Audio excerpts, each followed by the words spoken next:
ត្ថម្ភដោយ Vista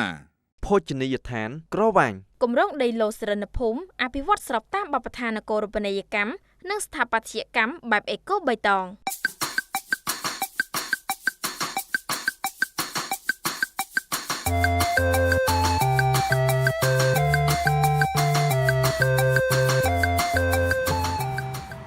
បាទសូមជម្រាបសួរទស្សនិកជនទាំងអស់គ្នាសូមស្វាគមន៍មកកាន់កម្មវិធីផ្ទះក្នុងក្តីស្រមៃ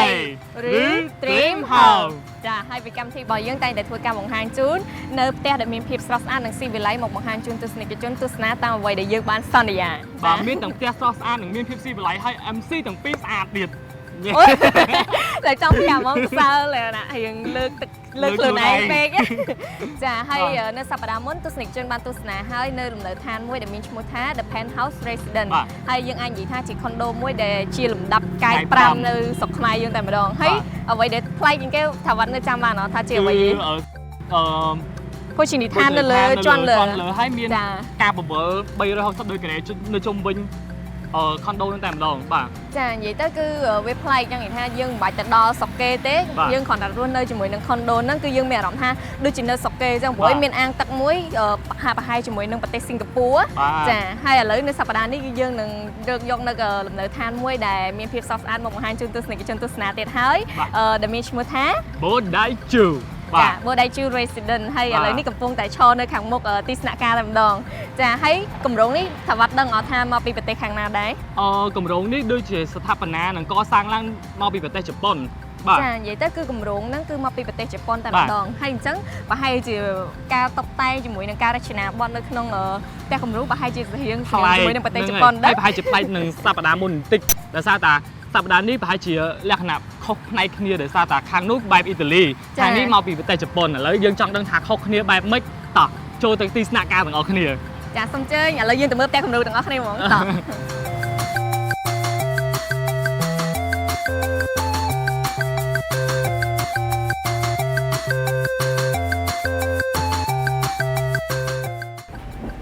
សួរបងចា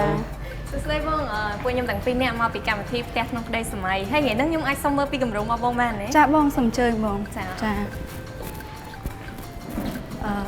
ចាបងខាងនេះដែរគឺជាគម្រោងបដិជូដែលមានផ្ទៃដីសរុប 2.3 ហិកតាបងចាពួកអីយើងអាចធ្វើបាន6អគារបងដែលមានប្លុក A B C D E F ចាហើយគម្រោងនេះដែរគឺមានទីតាំងនៅ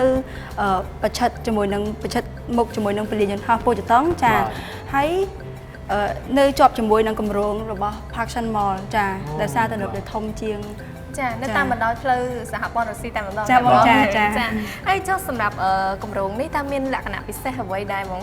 ចាគម្រោងនេះគឺមានលក្ខណៈពិសេសប្លែកព្រោះថាពួកយើងបានធ្វើ6អគារចូលគ្នាទាំងអស់ចាដែល6អគារនេះដែរគឺយើងមានផ្លូវឆ្លងកាត់អគារនីមួយៗអាចលីងចូលគ្នាទាំង6ហ្នឹងហ្មងចាហើយគម្រោងនេះដែរគឺមាន14ជាន់និងមានអាងហែលទឹកនៅខាងនៅលើដំបូលអគារចាគឺមានគ្រប់អគារតែម្ដងចាគ្រប់អគារទាំងអស់តែម្ដងបងចានិងក្លឹបហាត់ប្រាណវិញគឺក៏មានទាំង6អគារទាំងអស់ដែរបងចានៅជាន់ណាដែរបងក្លឹបហាត់ប្រាណចានៅក្លឹបហាត់ប្រាណគឺនៅជាន់ទី13បងចា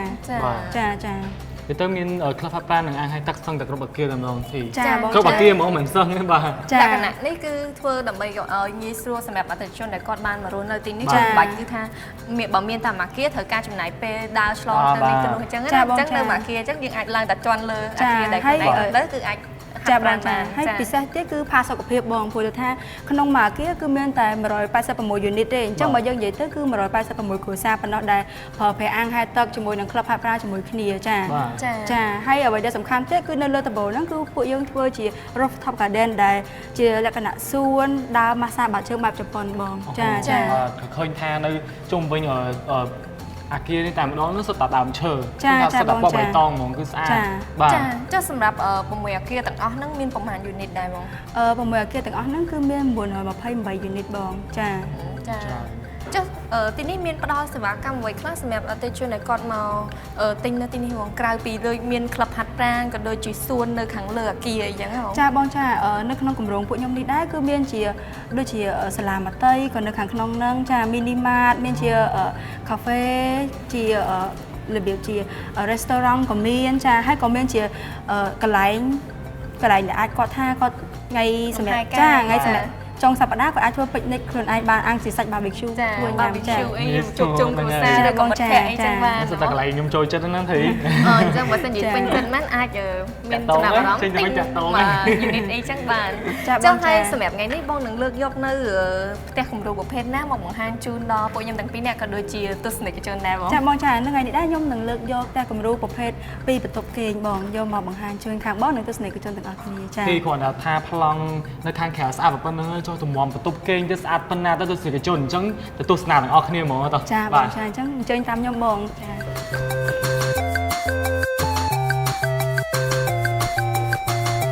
ចាបងខាងនេះដែរគឺជាប្លង់បាតតែគំរូដែលខ្ញុំនឹងលើកយកមកបង្ហាញបងនៅថ្ងៃនេះដែរចាដែលជាប្រភេទពីបន្ទប់គេងចាដែលមានបន្ទប់គេង2នៅខាងនេះហើយនឹងកន្ទប់ទទួលភ្ញៀវនិងផ្ទះបាយចាហើយផ្ទៃកន្លែងសាច់កន្ទប់គឺមាន87.3 ម៉ែត្រការ៉េចាហើយវេរ៉ង់ដាគឺមាន16.4 ម៉ែត្រការ៉េសរុបមកគឺ103.7 ម៉ែត្រការ៉េបង ធំមែនទែនទីបន្ទប់ឥឡូវខ្ញុំចង់ចូលទៅមើលខ្លាំងមែនទែន ចាបងចាអញ្ចឹងអូខេបងជួយខាងក្នុងចា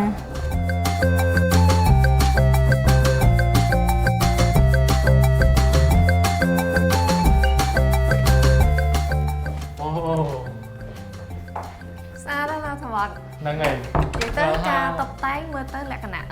sample ប៉ុន្តែគួរឲ្យតាក់ទាញចាបងចាហើយបន្ទប់នេះដែរគឺមានជាផ្ទះបាយតុបាយជាមួយនឹង living room ជាមួយគ្នាហ្នឹងហ្មងបងចាបន្ទប់សម្រាប់ទទួលភ្ញៀវចាអូខេបងអញ្ចឹងឥឡូវយើងជួយមកមើលខាងផ្ទះបាយមុនសិនចាចំពោះផ្ទះបាយគឺពួកខ្ញុំនឹងបំពាក់ជូនបង full set ហ្មងបងតាំងពីទូទឹកកកតាំងពី microwave និងបាក់ខាដូច hiểu đến cha ni hay chỉ khán bài mà sân sụp say cha để mà bị khang alamong ចាមែនទែនបាទ ចានិយាយទៅសិតតែរបស់ដែលមានគុណភាពខ្ពស់ទាំងអស់ណាចាបងមានអ្វីនឹងណែនាំបន្ថែមទៀតទេបងចាបងចាផ្នែកខាងមុខនេះដែរគឺខាងក្រុមហ៊ុនគឺគាត់ decor តាមបែបលក្ខណៈ mini bar បងខាងអឺរ៉ុបចា ចាវត្តល្អម្យ៉ាងដែរតើបើសិនជាយើងមាន mini bar នៅក្នុងផ្ទះចឹងម្យ៉ាងដែរនៅពេលដែលពូម៉ាក់ឬក៏មិត្តភ័ក្តិយើងមកលេងជុំគ្នាអីចឹងយើងអាចក្លុកជា cocktail អីបានណា ចំណេញថាវិការបានច្រើនទៅយើងបើចាំចេញទៅក្រៅបានឆ្ងាយ ចាបងចាហើយបងគ្រាន់តែ decor ថែមពីទឹកដូចជាកន្លែងបញ្យួរកែវនៅកន្លែងនេះដើម្បីផ្ដល់សោភ័ណភាពដល់ផ្ទះបងចា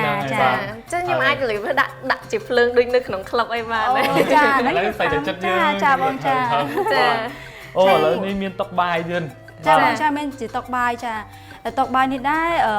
បើយើងមើលទៅលក្ខណៈដូចជាអាស៊ីបន្តិចជាមួយនឹងអឺរ៉ុបបន្តិចបងចាដោយសារតែចាយើងដេកជាមួយនឹងឈើបងព្រោះជនជាតិជប៉ុនជាទូទៅផ្ទះគាត់គឺមានលម្អជាមួយឈើបងចាប៉ុន្តែមើលទៅឈើនេះអត់មានលក្ខណៈរៀងស្រាលបង ចាងាយស្រួលក្នុងការ វាថាយើងផ្លាស់ប្ដូរនៅទីកន្លែងបានដែរបង ចាបងចាទីមានកែតុកសម្រាប់ដាក់សុភាដាក់ចង្កឹះដាក់អីបានងាយស្រួលពេលយើងយកមកលើកតែចានបានមកយើងញ៉ាំដកវាក្នុងនេះមកញ៉ាំបាន ចាបងចាមើលមួយផ្លែតអត់ដឹងថាមានកែណាចំណេញនៅកន្លែងដែលសម្រាប់ទុកដាក់នៅអីវ៉ាន់មែនតើបាទចា ហើយរៀងពូភ្លើងមើលទៅពណ៌វាស៊ីជាមួយនឹងពណ៌តុកទៀតលក្ខណៈតុករៀងពណ៌លឿងពូភ្លើងក៏ពណ៌លឿងបាត់ចាំងមកពេលយប់ឡើងរៀងសំបងចានេះឆ្លាញ់កតិចការនេះមើលទៅដូចជាធម្មជាតិជាងចាបងព្រោះកតិចការនេះចាជារបៀបទឹកអប់ស្ងួតចាចឹងវាមានក្លិនដែរចាបងចាចាបងចុះខាងផ្កាហ្នឹងបងមាន free ជូនអតិថិជនអត់ចាបងចាអត់ទេបងគ្រាន់តែជាការតុបតែងលម្អដើម្បីឲ្យភ្ញៀវក៏ដើរចូលមកមានក្លិនក្រអូបទៅក៏មានអារម្មណ៍ស្រស់ស្រាយចាអូចឹង free ជូនពួកខ្ញុំម្នាក់មួយចានដែរចាខ្ញុំជួយសុំមេឲ្យ free បាយហីអូខេបងចាអញ្ចឹងតោះបងយើងទៅមើលបន្ទប់ទទួលភ្ញៀវទាំងអស់គ្នាបងចាតោះ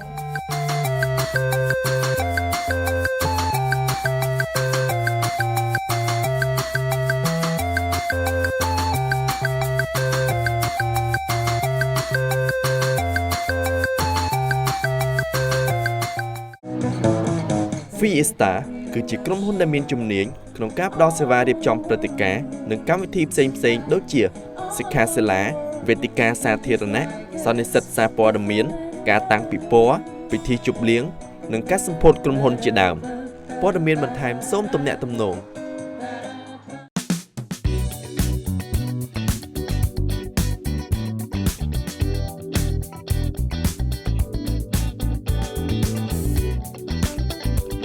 ក្រវ៉ាញ់ភោជនីយដ្ឋានម្ហូបខ្មែររសជាតិដើមពិតៗ មាន2ទីតាំងទីតាំងទី1ស្ថិតនៅលើផ្លូវសុធារសទីតាំងទី2ស្ថិតនៅជិតផ្សារទួលទំពូងសូមទំនាក់ទំនងលេខទូរស័ព្ទ012 539 977 But if you close your eyes, does it hurt? ប៉ាផ្លាស់ប្ដូរអំពូលឲ្យទីព្រឹងទៅដើម្បីជួយគ្រួសារយើងនៅបរិស្ថាន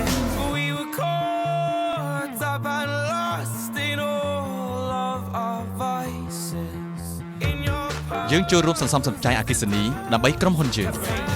សូមបិទភ្លើងនៅពេលដែលលោកអ្នកចាក់ចេញពីកន្លែងធ្វើការ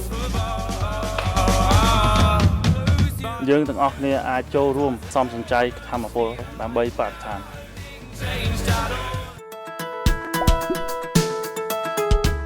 បឋមដោយ Vista ភោជនីយដ្ឋានក្រវាញ គម្រោងដីឡូសិរិនភូមិអភិវឌ្ឍស្របតាមបទដ្ឋាននគររូបនីយកម្មនិងស្ថាបត្យកម្មបែបអេកូបៃតង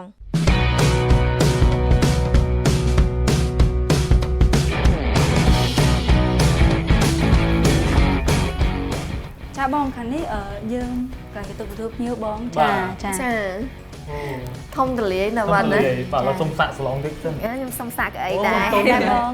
អត់ ចាចា ដែរមក អូខេបងចាចា សឡងនេះពេលដែលយើងដាក់ពេលដែលទិញបន្ទប់មកមានរៀបចំឲ្យស្រាប់អត់ ចាបងចាប៉ុន្តែពួកយើងមានជា package ខាងក្រៅវិញ ខាងក្រៅទៀត ចាចា ហើយពូភ្លើងស្អាតណាស់បងមើលទៅដូចរៀងกระดาษជាกระดาษ ចាបងចា ខ្ញុំចាប់អារម្មណ៍មួយទៀតគឺបន្ទប់នេះគឺអត់មានដីពណ៌អំពូលភ្លើងញ៉ៃៗទេធីដាក់អំពូលភ្លើងមកជួហើយនឹងទុយមកឃើញថាបែកភ្នែកស្រឡះមុខមាត់មែនទេ ហើយពូនេះបើសិនជាយើងតាំងរូបគំនូរនៅខាងក្រោយសាឡុងនេះហើយយើងអាចបង្វិលវាអាចឲ្យជះទៅលើរូបគំនូរមួយយ៉ាងដែរណាបង ចាបងចា ធី ចាបង បាទ ចា តោះ អូខេបងអញ្ចឹងយើងមកមើលខាងកន្លែងធ្នើដាក់ទទួលទាំងអស់នេះវិញបងចាកន្លែងនេះដែរគឺយើងនិកដូចជាមានទៀនក្អូបមានជាដូចជារុក្ខជាតិចាចាដើម្បីកែប្រែបែបផែនរស់នៅរបស់ខាងបងដើម្បីឲ្យយើងមើលមកនៅបែប លក្ខណៈធម្ម ចា ជាតិ ចា ធម្មជាតិ និយាយទៅគឺកន្លែងណាក៏មានពណ៌បៃតងដែរកន្លែងទៅខាងក្រៅក៏មានបៃតងនៅក្នុងបន្ទប់ក៏មានពណ៌បៃតងហើយជាមួយនឹងពណ៌នៅក្នុងបន្ទប់គឺអត់មានភាពរញ៉េរញ៉ៃទេគឺពណ៌របៀបសាមញ្ញតែគួរឲ្យចង់រស់នៅតែម្ដង ចាបង ពណ៌ឈើពណ៌អីចឹងទៅដូចជាតុបអីចឹងនេះធីឃើញអត់មានថ្មម៉ាបមានអីចឹងប្លែកណាមើលតុបនេះដូចជារៀងអូស្រាលសួស្ដីគុណនេះស្រាលមែនតើយើងអាចលើកដូរកន្លែងឲ្យពេលដែលយើងមានភ្ញៀវច្រើនអីចឹងយើងអាចបដូរទីតាំងបានភាពងាយស្រួលបាទ ចាបងចុះសម្រាប់កន្លែងនេះគឺទូដាក់តាំងនៅសម្ភារៈអនុស្សាវរីយ៍អីចឹងអាហ្នឹងខាងបងជាអ្នករៀបចំឲ្យដែរឬក៏យ៉ាងណាដែរបង ចាបងខាងខ្ញុំក៏មានជា package ដើម្បីរៀបចំខាងចំពោះគ្រឿងបរិក្ខារទាំងអស់ហ្នឹងបងចាចាបងហើយបងមានអារម្មណ៍ថាចូលមកមានអារម្មណ៍ថាកន្ទប់នេះតលាយធំប្លែកទេបងចាព្រោះដោយសារតែថាពួកខ្ញុំឌីកដាក់កញ្ចក់ដើម្បីឲ្យបងមើលទៅមានអារម្មណ៍ថាអូដូចធំស្រឡះល្អចាចា ចានិយាយទៅគឺអាចកន្លែងទៅខាងណាក៏អាចមើលនៅសម្ផស្សខ្លួនឯងបានណា ចាបង ផ្ទះនេះគឺជាផ្ទះខាងក្តីសម័យបងធីព្រោះធីថា តែកញ្ចក់ ចាអូខេបងអញ្ចឹងឥឡូវយើងកន្លែងទៅមើលខាង balcony យើងវិញបងណា វ៉ាវ អូ ហូ ស្រស់ស្រាយហ្មងបាត់ចេញមកដល់ខាងក្រៅ បាទហើយខាងក្នុងបាញ់មិញខ្ញុំដូចជាអត់សូវមានឮសំឡេងខ្យល់អញញ៉ៃអីហើយសំឡេងអីញ៉ៃអីប៉ុន្តែចេញដល់ខាងក្រៅនេះឮសំឡេងខ្យល់ឮអីហើយបានអញ្ចឹងណាបង ចាអូបងចេះដោយសារតែថាខាងទ្វាររបស់ខាងខ្ញុំនេះដែរទ្វារដែលចេញទៅ balcony នេះគឺខាង architecture របស់បារាំងហ្នឹងគឺគាត់ជ្រើសរើសយកកញ្ចក់ double glass បងដែលមានកម្រាស់ក្រាស់ស្មើនឹងយើងយកកញ្ចក់ពីរគូបគ្នាបងចាហើយអាច protect sound បានដល់ទៅ 70% អូហូវាស្ទើរនឹង 100% ទេបាទ ចានិយាយទៅខ្វះតែ 30% ទៀតអញ្ចឹងសម្រាប់បន្ទប់គេមួយប្រហែលជាល្អព្រោះអីធម្មតានៅពេលដែលយើងគេយើងត្រូវការសំឡេងដែលស្ងប់ស្ងាត់អីចឹង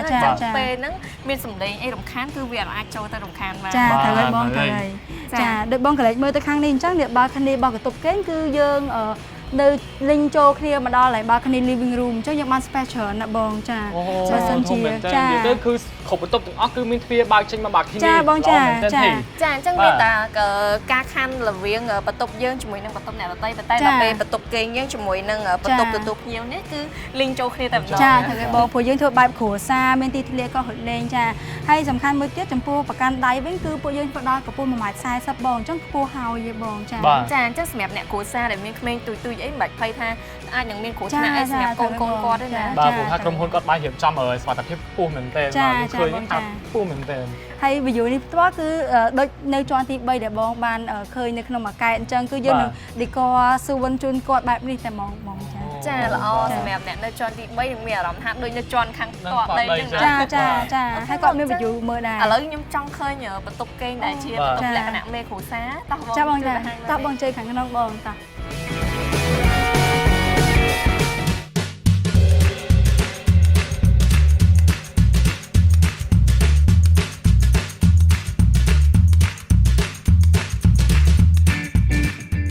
ចាឥឡូវយើងបានមកដល់ master room ឯបងហើយតម្លៃមុននឹងយើងដើរមកតាមផ្លូវយើងមានឃើញដូចជាកន្ទប់សម្រាប់ដាក់ម៉ាស៊ីនបោកខោអាវចា មានបន្ទប់បោកខោអាវទៀត ចាហើយមានជាកន្ទប់ទឹកធំមួយបងឃើញនៅខាងក្រៅហ្នឹងព្រោះដើម្បីថាអ្នកដែលនៅកន្ទប់ទូដែលជាប់នេះហ្នឹងក៏អាចប្រើប្រាស់បាននឹងភ្ញៀវដែលមកលេងគឺយើងអាចទទួលគាត់បានដិតដល់ចាហើយយើងមានជាកន្ទប់ដែលដូចជាឃ្លាំងសម្រាប់ដាក់អីវ៉ាន់អីអញ្ចឹងណាបងចា ខុនដូហើយមានជាឃ្លាំងសម្រាប់ដាក់អីវ៉ាន់បានទៀត ចាបងចា ទុក space បានសម្រាប់ដាក់អីវ៉ាន់អីអញញ៉ៃអីអញ្ចឹងយើងអាចប្រមូលដាក់ចូលក្នុងនឹងបាត់ផុតដៃបានងាយស្រួលមែនទេបាទ ប៉ុន្តែនេះផ្លៃមែនតើសម្រាប់ខាងក្បាលខែនៃបន្ទប់មេគ្រួសារហ្នឹងមើលទៅលក្ខណៈតម្រង់ដូចជាប្រអប់មួយអញ្ចឹងហើយខាងក្បាលខែនេះគឺប្រើសិតតែឈើដែលជាឈើប៉និតលក្ខណៈតុបតែងគឺស្អាត ចាបង ហើយធីមានបានសង្កេតមើលគ្រប់បន្ទប់ដែលយើងបានចូលទៅទស្សនាការពីលើកមុនណាគឺថាដែលក្បាលខែគាត់គឺលក្ខណៈតាំងជាអំពូលភ្លើងហ្នឹងហើយស្អាតដូចអញ្ចឹងណាតែក្បាលខែនេះវិញគឺតាំងជារំយោអំពូលភ្លើងមកហើយដាក់ជារុក្ខជាតិអីធម្មជាតិអីតិចវិញគឺថាស្រស់បំប្រងពេលដែលយើងគេនេះគឺក៏សោះស្រាយបានដែរ មើលមកបែបសាទុនបងហ្នឹងហើយហើយតុបតាំងផ្កាហ្នឹងគឺអត់មានជើងទេគឺផ្សារចំនឹងឈីហ្នឹងហ្មង ផ្សារមើលដែកហីបាទចាហើយពណ៌កតុកក៏លក្ខណៈថាសាមញ្ញធម្មតាប៉ុន្តែសម្រាប់អ្នកដែលគាត់រស់នៅសប្តាហ៍ថ្ងៃគឺនិយាយថាប្រចាំថ្ងៃហ្នឹងគឺកុំឲ្យមានភាពធុញទ្រាន់ចាមួយទៀតអ្វីដែលខ្ញុំបានចូលទៅមើលមុនវត្តគឺថានៅខាងក្រោយកញ្ចក់នៃបន្ទប់ទឹកហ្នឹងគឺមានកន្លែងដាក់អីវ៉ាន់ទៀតចាមានកន្លែងដាក់អីវ៉ាន់ទៀត ចាបងចាព្រោះយើងធ្វើជាប្រភេទដូចទូអញ្ចឹងហើយចំណុចដែលសំខាន់ជប៉ុនគឺក៏អត់ផ្លិចជាបងគឺ quality អញ្ចឹងខាងក្នុងគឺយើងបំពាក់ដោយ brand តូទាំងអស់បងចាអញ្ចឹងបើសិនជាថាអតិថិជនដែលគាត់មករស់នៅទីនេះទិញនៅទីនេះហ្មងគាត់អាចតាក់ទងជាមួយនឹងខាងបងនិយាយថាកំងនៅ brand ដែលជាគុណភាពដ៏ល្អយកមកដាក់នៅបំពាក់នៅក្នុងគេហដ្ឋានតែម្ដងណាចាបងចាព្រោះអីដូចយើងរៀបចំជូនភ្ញៀវអ្វីដែល perfect ហ្មងបងចាហើយមិញបងនៅខាងក្រៅនៃបន្ទប់ទទួលភ្ញៀវបងថារាល់បន្ទប់ទាំងអស់គឺមានលក្ខណៈ view ទៅខាងក្រៅបានមែនទេបងចាត្រូវឲ្យបងនេះខាងនេះគឺទ្វារដែលយើងអាចចេញទៅដល់ balcony ចាហ្នឹងហើយនេះចាល្អមែនតើធីដោយសារអីគឺពេលដែលគាត់ត្រូវការ stress ឬក៏បន្លំឡើងគាត់ងើបមកហាត់ប្រាណអីបន្តិចលើហ្នឹងអាចស្រូបយកខ្យល់អាកាសបរិសុទ្ធតែចាក់ស្រួលហើយអាចពុតខ្លួនពុតប្រាណបានព្រោះអីនៅខាងមុខវេរ៉ាំដាហ្នឹងមើលទៅទំហំវារៀងទលាយដែរចាហើយចុះបន្ទប់មួយទៀតក៏មានអញ្ចឹងដែរមែនទេចាត្រូវឲ្យបងចាមានអូខេបងតោះឥឡូវយើងទៅមើលកន្ទប់ហ្នឹងហ្មងបងណាចា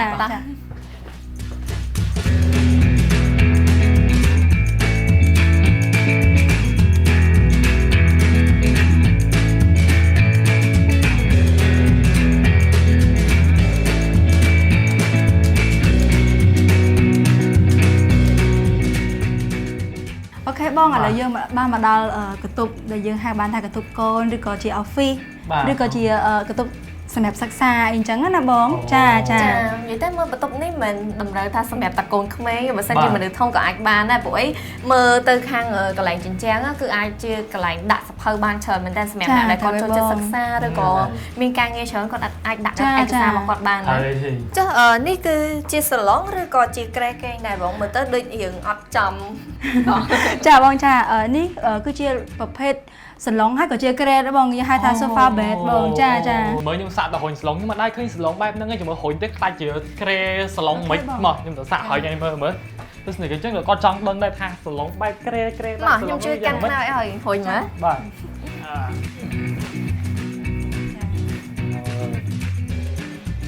អូអីឲ្យដូចអត់ដែរស្គាល់សាឡុងហ្នឹងទេប៉ុន្តែដឹងពីរបៀបទាញហ្មងណាអានេះយើងទាញឡើងមើលលើណ៎ចានេះដូចជាទាញខាងនេះអូហ្នឹងហើយយើងងាយទាញចេះនេះ nghe từ này cái chốn có ai nhớ tới ai thầm cùng không mấy được ai có ai chơi được anh man này trăm ta đặt hỏi mình chừng vậy tới cứ dân tin ở anh ấy mới cứ trình bày cho nên ban pi bông cha anh đi ai thấy dịch tóc ai giờ lay ban trên những sàn coi mà cha bông nghe mình sập hơi mình ấy nghe xua phơ can nghe mình tên đi ô mình cao chất đẹp chà mưa xó đẹp nè đẹp này kiểu con này chân á chà tôi này cái chân mình tung đấy cứ chia mình tung trong coi hỏi nơi ta cầm ru rồi bỏ bồ đại chu resident hay mình tách tiết dân nâng từ chu chu mùi nâng bong sray lịch đá có cứ chỉ nè đầm nàng này lụa nơi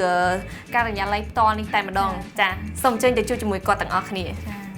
ចាបងសម្រាប់អាគារពួកយើងមានលក្ខណៈមើលទៅកាច់កង់ហើយវាមានមូលផងអីផងហ្នឹងគឺដោយសារតែអញ្ចេត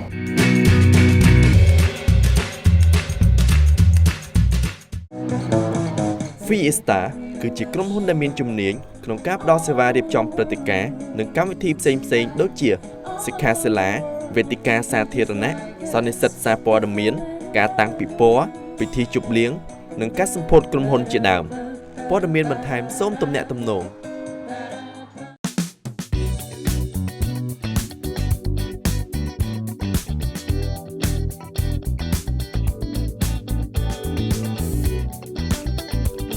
្រវ៉ាញ់ភោជនីយដ្ឋានម្ហូបខ្មែររសជាតិដើមពិតៗមាន2ទីតាំងទី1ស្ថិតនៅលើផ្លូវសុធារសទីតាំងទី2ស្ថិតនៅជិតផ្សារទួលទំពូង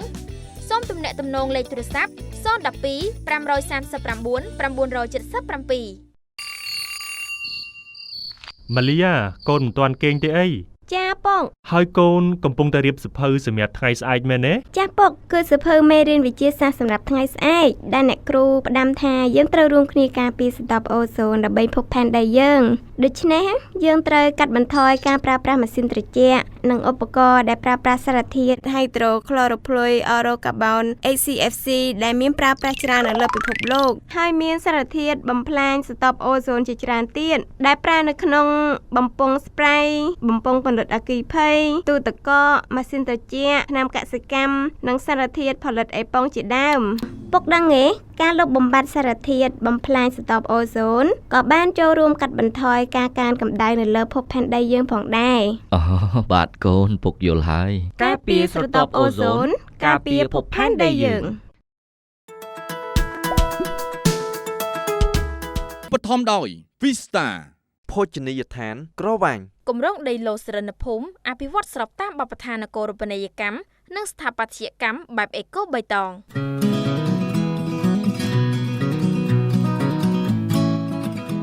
ចាទស្សនិកជនយ៉ាងណាទៅហើយបន្ទាប់ពីបានទស្សនាជាមួយនឹងផ្ទះគំរូនៅក្នុង Bodachu Resident ឥឡូវនេះយើងនឹងទៅជួបជាមួយនឹងកញ្ញាលីដាដែលគាត់ជាតំណាងផ្នែកលក់នៅទីនេះផ្ទាល់តែម្ដងបាទចាជំរាបសួរបងជំរាបសួរចាបងមិញពួកខ្ញុំបានទស្សនាជាមួយនឹងផ្ទះគំរូរបស់បងគឺខាងក្រុមការងាររបស់បងដែលជាឈ្មោះថាកញ្ញានីកាគាត់បានបង្ហាញផ្ទះគំរូរបស់ខាងបងមកឲ្យពួកខ្ញុំទស្សនាហើយពួកខ្ញុំចាប់អារម្មណ៍គឺថាអ្វីដែលចាប់អារម្មណ៍បំផុតគឺនៅទីនេះគឺផ្ដោតទៅលើធម្មជាតិចាបងប្រុសណាបងបាទហើយចំណែកបន្ទប់វិញគឺដោយគាត់សាមញ្ញប៉ុន្តែលក្ខណៈថាស្អាតស៊ីវិល័យតែម្ដងហើយក្នុងវគ្គនេះផងដែរគឺជាវគ្គដែលពួកខ្ញុំទាំងពីរនាក់សួរសំណួរនៅឆ្ងល់មែនទែនបាទចង់ដឹងថាខុនដូរបស់បងហ្នឹងចាប់ផ្ដើមសាងសង់នៅពេលណាហើយនឹងបញ្ចប់ទៅវិញនៅពេលណាដែរចាបងសម្រាប់ Bodachu Resident ពួកខ្ញុំចាប់ផ្ដើមសាងសង់នៅចុងឆ្នាំ2015ហើយសម្រាប់ប្លុកដោយសារពួកយើងមានច្រើនអគារមានរហូតដល់ទៅ6អគារអញ្ចឹងសម្រាប់គម្រោងដែលនឹងបញ្ចប់ដំបូងប្លុក A និងប្លុក B ពួកយើងនឹងបញ្ចប់នៅចុងឆ្នាំ2017ខែ12ហ្នឹងហើយបងហើយសម្រាប់ប្លុក C ពួកយើងនឹងបញ្ចប់នៅឆ្នាំ2018ហើយ D E and F ពួកយើងនឹងបញ្ចប់នៅឆ្នាំបន្ទាប់តទៀតចាលឿនដែរទីA B C D E F បាទត្រឹមតែ4ឆ្នាំទេហើយលឿនមែនតើហើយអាគារច្រើនណាស់ណាចាបងរហូតទៅដល់6អាគារចាហើយចុះសម្រាប់គម្រោងនេះទាំងមូលហ្នឹងអាចនឹងបញ្ចប់ទាំងអស់តែម្ដងណានៅក្នុងឆ្នាំណាដែរអាចជាឆ្នាំ2019បងអូ ចា៎ បាទហើយឃើញថាគម្រោងរបស់បងគឺរចនាបថមកឃើញថាតាក់ភ្នែកមែនទេ ចា៎ មានដើម បង ឈើមានការដេក័រស្រស់ស្អាតនៅក្នុងបន្ទប់ទាំងនៅក្រៅអគារ ចា៎ បាទចង់ដឹងថាការដេក័រហ្នឹងជាប្រភេទអ្វីដែរបង សម្រាប់ការ decor និងការ design ដោយសារពួកយើងមាន architect ជាជនជាតិបារាំង បាទ ហើយគាត់គឺមកពីក្រុមហ៊ុន Asma បងគឺគាត់នៅតែម្ដងគាត់ជាជនជាតិបារាំងហើយមកពីប្រទេសបារាំងតែម្ដងអញ្ចឹងសម្រាប់ការ design គឺមានលក្ខណៈថា modern ហើយវា lifestyle មែនតើសម្រាប់ការរស់នៅគឺមានលក្ខណៈបែបទំនើប ចាគឺថាទំនើបដូចអ្វីដែលគាត់បាននិយាយមែនព្រោះយើងគ្រាន់តែបានមើលជាមួយនឹងគម្រោងរបស់គាត់ណាគឺថានៅក្នុងគម្រោងនេះទាំងមូលគឺមានសេវាកម្មច្រើនមែនតើដូចជាសាលារៀនpharmacy ក៏ដូចជា restaurant អីចឹង មានសាលារៀនកូនក្មេងមានជា mini mart ចា BBQ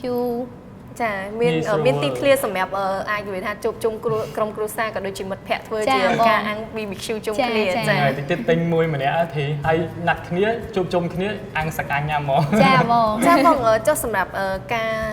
តុបតែងនិងរចនាម៉ូដហ្នឹងគឺអ្នកដែលគាត់មានគំនិតហ្នឹងគាត់មកពីប្រទេសណាដែរ ចាគាត់មកពីបារាំងដូចគ្នាបងដូចជាខាងក្រុមហ៊ុន Asma នឹងដូចគ្នាគាត់ជាអ្នក decor ហើយជាអ្នករៀបចំទាំងអស់ ចាចឹងបានន័យថាគាត់គឺជាជនជាតិបារាំងហើយគាត់គឺអ្នកមានគម្រោងរៀបចំទៅលើគម្រោងនេះទាំងមូលទាំងអស់តែម្ដងចាបងខ្ញុំឃើញថាការរៀបចំនៃអគារហ្នឹងមើលទៅមានលក្ខណៈរៀងកាច់កង់អគារមួយមើលទៅរៀងកោងហើយចំណែកពីអគារទៀតគឺទម្រង់មូលតែម្ដងចឹងហេតុអីបានរៀបចំបែបហ្នឹងដែរបង ចាបងសម្រាប់អគារពួកយើងមានលក្ខណៈមើលទៅកាច់កង់ហើយវាមានមូលផងអីផងហ្នឹងគឺដោយសារតែអញ្ចឹងពួកយើងធ្វើបដោតទៅសំខាន់ទៅលើបរិយាកាសនិងខ្យល់អាកាសចេញចូលហើយអញ្ចឹងបើសិនជាយើងធ្វើអញ្ចឹងទៅវាអាចទី1បាំងនឹងពន្លឺថ្ងៃដែលវាជះពីខាងកើតមកវាធ្វើឲ្យអញ្ចឹងគេថាបើសិនជាយើងធ្វើស្មើគ្នាអគារមួយនឹងរងពន្លឺថ្ងៃខ្លាំងធ្វើឲ្យមានអារម្មណ៍ថាការរស់នៅអត់មានផាសុខភាពទេប៉ុន្តែនៅពេលដែលពួកយើងធ្វើលក្ខណៈកាច់កង់ហើយវាមានមូលផងអីផងគឺពួកយើងធ្វើដែលយើងបានសិក្សាច្បាស់លាស់ទៅតជាមួយនឹងខ្យល់អាកាសចេញចូលជាមួយនឹងពន្លឺអញ្ចឹងខាង architect គឺគាត់គូប្លង់មកដើម្បីនិយាយទៅធ្វើឲ្យអតិថិជនដែលគាត់រស់នៅក្នុងនោះគឺគាត់មានផាសុខភាពតកតងជាមួយនឹងការខ្យល់អាកាសចេញចូលល្អជាមួយនឹងពន្លឺថ្ងៃគាត់អាចជះចូលទៅក្នុង unit របស់គាត់ទេចាហើយចុះសម្រាប់តកតងជាមួយនឹងការបង់ថ្លៃខាងបងតើមានប្រមាណរបៀបដែរសម្រាប់នៅបដាជួផ្ទាល់ការបង់ថ្លៃពួកយើងមានជា2របៀបទី1គឺយើងបង់ថ្លៃទៅតាមការសាងសង់បានន័យថានៅពេលដែលអគារចាប់ផ្ដើមបុកគ្រឹះគាត់ត្រូវបង់ប្រមាណនោះទីថាគាត់ទិញថ្ងៃហ្នឹងគឺគាត់ត្រូវបង់ 20% ជាតម្លៃ SPA បន្ទាប់មកនៅពេលដែលអគារបញ្ចប់ជាន់ទី3ឬក៏អីអញ្ចឹងគឺគាត់ត្រូវបង់ 10% តយើងទៅគាត់បង់ទៅតាម construction ដែលគាត់បានបញ្ចប់ចាបាទហើយយើងបានដឹងពីតម្លៃហើយថាល្អងាយស្រួលមែនទែនដោយសារតែគាត់មានច្រើនជម្រើសសម្រាប់ឲ្យតែជនរបស់គាត់ហ្នឹងងាយស្រួលជ្រើសរើសបាទប៉ុន្តែយើងដឹងពីការរបៀបបង់ថ្លៃតែយើងអត់ដឹងពីតម្លៃតែចង់ដឹងថាតម្លៃបន្ទប់មួយនឹងមួយ unit ហ្នឹងមានប្រមាណចាដោយសារពួកខ្ញុំមានជា3ប្រភេទគឺទី1ប្រភេទមកបន្ទប់គេងទី2ពីបន្ទប់គេងនិងទី3 3បន្ទប់គេងអញ្ចឹងសម្រាប់មួយបន្ទប់គេងទំហំវាគឺ 65.8 ម៉ែត្រការ៉េអញ្ចឹងតម្លៃវាគឺចាប់ពី 130,000 ទៅចាហើយសម្រាប់ពីបន្ទប់គេតម្លៃវាគឺចាប់ពី 18,000 ទៅបងចុះសម្រាប់តម្លៃនៃសេវាកម្មហ្នឹងត្រូវបង់របៀបណាដែរសម្រាប់តម្លៃនៃសេវាកម្មគឺយើងគិតជាម៉ែត្រការ៉េបងបានន័យថាដោយសារបដាជូគាត់លក់តែសាច់ផ្ទៃផ្ទះសុទ្ធទេអញ្ចឹងឧទាហរណ៍ថា 65 ម៉ែត្រចុច 8 អញ្ចឹងគេគិតជា management fee បានន័យថា$1ទៅ$1.5 កាក់ក្នុង1ម៉ែត្រការ៉េចាបាទហ្នឹងគឺសេវាទាំងអស់គ្រប់ចាអញ្ចឹងបានន័យថាគាត់អាចរីករាយជាមួយនឹងការលេងដូចជាមានសួនកំសាន្តមានជាអាងហែលទឹកក្លឹបហាត់ប្រាណគឺក៏អាចប្រើប្រាស់បានទាំងអស់ពីព្រោះតម្លៃទាំងអស់គឺយើងបូកបញ្ចូលទៅក្នុងនឹងអស់ហើយបងចានិយាយទៅគឺសមរម្យមែនតើជាមួយនឹងតម្លៃគិតថាវាមិនថ្លៃហ្មងទេហើយទៅទទួលបាននៅសេវាកម្មច្រើនចុះសម្រាប់អតិថិជនដែលគាត់អញ្ជើញមកធ្វើការកក់ក៏ដូចជាធ្វើការទិញនៅទីនេះផ្ទាល់តើខាងបងមាន promotion អ្វីសម្រាប់ពួកគាត់ដែរចាបងនិយាយទៅសម្រាប់គាត់ធ្វើការកក់នៅក្នុងខែហ្នឹងពួកយើងមានជា promotion ដ៏ពិសេសសម្រាប់គាត់គឺសម្រាប់នៅពេលដែលគាត់ទិញភ្លាមគឺពួកយើងនឹងផ្ដល់ជាសម្ភារៈបានន័យថាសម្ភារៈទាំងអស់នៅក្នុងបន្ទប់គេងហ្នឹងគឺគាត់បានទាំងអស់ដូចជាផ្ទះបាយបន្ទប់ទឹកបន្ទប់ទទួលភ្ញៀវបន្ទប់គេងគឺគាត់បានទាំងអស់បានន័យថា គាត់មកគឺយើងផ្ដល់លក្ខណៈងាយស្រួលឲ្យគាត់មែនតើគាត់ចូលតែកាគេមកគឺគាត់អាចនៅបាន ដល់សំបីតែគ្រឿងអេឡិចត្រូនិកគេថា ចាបងទាំងអេឡិចត្រូនិក និយាយទៅបាត់ចាស្រួលគ្រាន់តែវិចក៏វិចកាអាវមកចានឆ្នាំងមកនៅនៅមកបងចាហើយដោយសារឥឡូវពេលវេលានៃកម្មវិធីរបស់យើងក៏មានពេលវេលាកំណត់អញ្ចឹងតិចទៀតនឹងដល់ទីបញ្ចប់ទៅហើយសូមអរគុណដល់បងដែលបានចំណាយពេលវេលាដ៏មានតម្លៃហើយជាពិសេសគឺអរគុណដល់ខាង Bodaichu Resident ដែលបានផ្ដល់នៅទីតាំងជូនដល់ក្រុមការងាររបស់យើងធ្វើការផ្ដិតយកនៅរូបភាពមកចែកជូនទស្សនិកជនទស្សនាហើយទស្សនិកជននៅសប្តាហ៍ក្រោយយើងនឹងសន្យាថានឹងស្វែងរកនៅលំនៅឋានដែលមានភាពស៊ីវិល័យយកមកបង្ហាញជូនទស្សនិកជនទស្សនានៅសប្តាហ៍ក្រោយៗទៀត បាទខណៈពេលនេះកម្មវិធីផ្ទះក្នុងក្តីស្រមៃក៏សូមអរគុណនិងសូមជម្រាបលា